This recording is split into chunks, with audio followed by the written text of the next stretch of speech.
দান্দাবাজ মুক্ত, বাটপার মুক্ত, ভারত মুক্ত বাংলাদেশ। একটা রাজনৈতিক দলের অভিভাবক আমাদের বাংলাদেশের মানুষ, আমরা এটা বিশ্বাস করি। সচিব থেকে শুরু করে একজন ঝাড়ুদার পর্যন্ত সবাই কিন্তু বিভিন্ন কোনো না কোনো দলের গোলাম। ওই গোলাম লাগবে না আমাদের। আমরা নতুন বাংলাদেশ গড়ার লক্ষ্যে এখানে এসেছি। নাগরিক অধিকার এবং তার মর্যাদা ফিরিয়ে দেওয়ার লড়াই, যে দীর্ঘদিনের যে লড়াই ছিল, সেই লড়াই আমাদের অব্যাহত থাকবে। আমার যেটা সর্বোচ্চ আশা করি, দান্দাবাজ মুক্ত, বাটপার মুক্ত, ভারত মুক্ত বাংলাদেশ। অনেকেই বাংলাদেশে ক্ষমতায় এসে অনেক টাকা লুট করছে, দরকার নাই। প্রয়োজনে না খেয়ে থাকতে রাজি, তারপর অন্যের টাকায়, সরকারের টাকায়, জনগণের টাকায় আমরা চাই না নিজের কোনো কিছু করতে। এক শ্রেণীর লোকেরাই ভাই দুনিয়াতে পয়দা হয়েছে যে আপনার পেছনে আমাকে লাগাবে, আমার পেছনে আরেকজনকে লাগাবে, তার পেছনে আরেকজনকে লাগাবে। ইন্টারনাল কুন্দল সৃষ্টি করার জন্য বাংলাদেশে মানুষের অভাব নেই। বাংলাদেশ মানুষ কি পারে, কিছু কিছু মানুষ আছে, সবাই না কিন্তু কিছু কিছু মানুষ আছে যে একজনের পেছনে আরেকজনকে লাগাই দিয়ে আমি নিজে শান্তিতে থাকলাম। ওইটা তো কেন? আজকে আলহামদুলিল্লাহ আমাদের দলের আত্মপ্রকাশ হবে, আমাদের একটা নতুন দল হবে। আমি সবার কাছে আশা করব আমাদেরকে সাপোর্ট করেন। আমাদের যদি কোনো ভুল হয়ে থাকে ডেফিনেটলি আমাদেরকে বলবেন যে আপনাদের এইটা ভুল, এটা এভাবে না করে ওইভাবে করলে হয়তো বা ভালোই। ইনশাল্লাহ পারবে। এখন বর্তমানে তত্ত্বাবধায়ক সরকার থাকা অবস্থায় যেটা পারতেছে না, এটা হচ্ছে সরকারি আমলাদের কারণে অনেক কিছু করা পসিবল হইতেছে না। কারণ সরকারি যারা কর্মচারী আছেন, একজন সচিব থেকে শুরু করে একজন ঝাড়ুদার পর্যন্ত সবাই কিন্তু বিভিন্ন কোনো না কোনো দলের গোলাম। ওই গোলাম লাগবে না আমাদের। ইনশাল্লাহ আমি আশা করব আল্লাহর হুকুমে আমাদের দল ক্ষমতায় আসার পরে সর্বপ্রথম কাজ হবে এই গোলামদেরকে সরানো, এই চাকর বাটপার ধান্দাবাজদেরকে সরানো।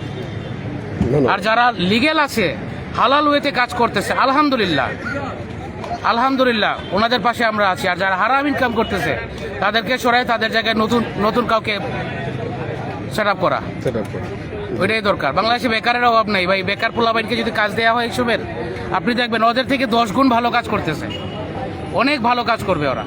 ভাই আমাদের যে উদ্বোধনের যে সমস্ত দলগুলো আছে এবং যেগুলো আমরা বিভক্ত হওয়ার মাঝে মাঝে, সেগুলো আমরা সবাই মিলিত হয়ে, আমরা সবাই একসাথে একত্রিত হয়ে আমরা সেই আজকে নতুন দল প্রকাশ করতে যাচ্ছি। আমাদের দলের প্রত্যাশা আছে আমাদের দেশের নাগরিক সুশাসন এবং সুবিচার এবং অনলাইন সব কিছু থেকে তারা সুযোগ সুবিধা পাচ্ছে। আমরা জামালপুর থেকে প্রায় 20+ বাস আসছে। হ্যাঁ, আমাদের জেলায় পুরোপুরিভাবে ছড়িয়েছে ইনশাল্লাহ। আমরা সবাই আগ্রহী এই দলের প্রত্যাশাতে এবং আশাতে আমরা সবাই আসছি ইনশাল্লাহ।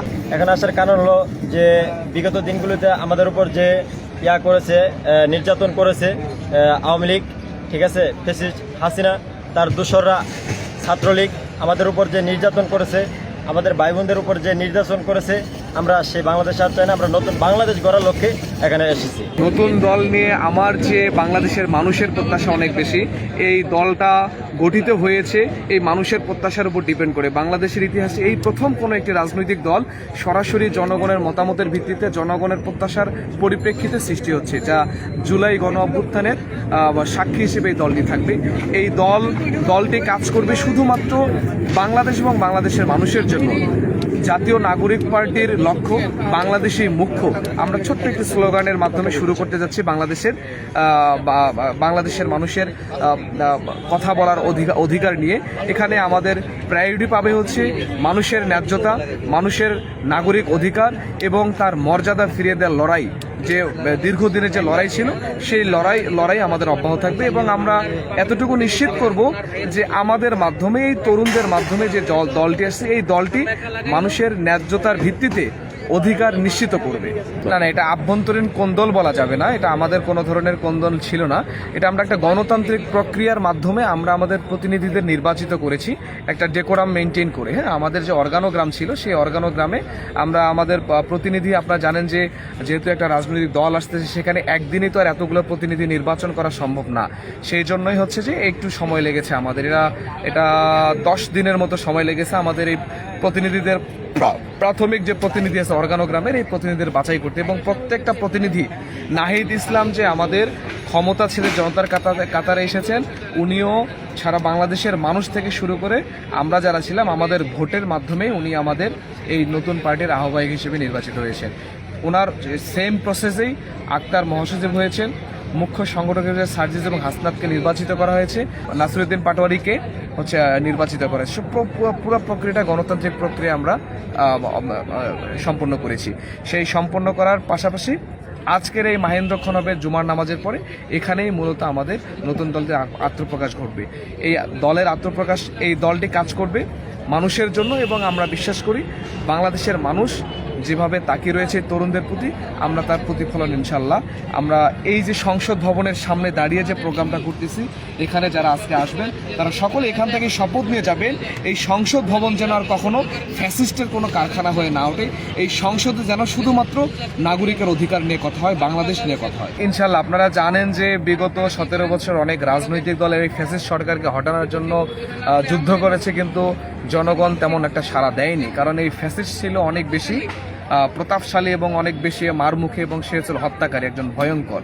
সো বাংলাদেশের মানুষ এই তরুণদের উপর আস্থা রাখতে পেরেছে, বাকি রাজনৈতিক দলগুলোর উপর আস্থা রাখতে পারেনি, কারণ তারা জনগণের প্রত্যাশা অনুযায়ী কোনো ধরনের কোনো কাজ করতে পারেনি এবং কোনো ধরনের ন্যায্যতার দাবিতেও কোনো আন্দোলন করতে পারেনি। এই তরুণরা তাদের জীবনের ঝুঁকি নিয়ে আমরা যারা এই লড়াইটা করেছি, আমাদের উপর বাংলাদেশের মানুষের বহুল প্রত্যাশা। আমরা ঢাকা শহরে আছি, ঢাকা শহরের বাইরে যখন আমরা যাই তো আমরা দেখি যে একজন গ্রামের মানুষ কিভাবে আমাদের কাছে তাদের আবেগে আপ্লুত হয়ে কথাবার্তা বলে, এবং তারা আমাদের কাছে যেভাবে কথা বলে একজন সন্তানকে ঠিক সেভাবেই সেই পরামর্শটা দেয়।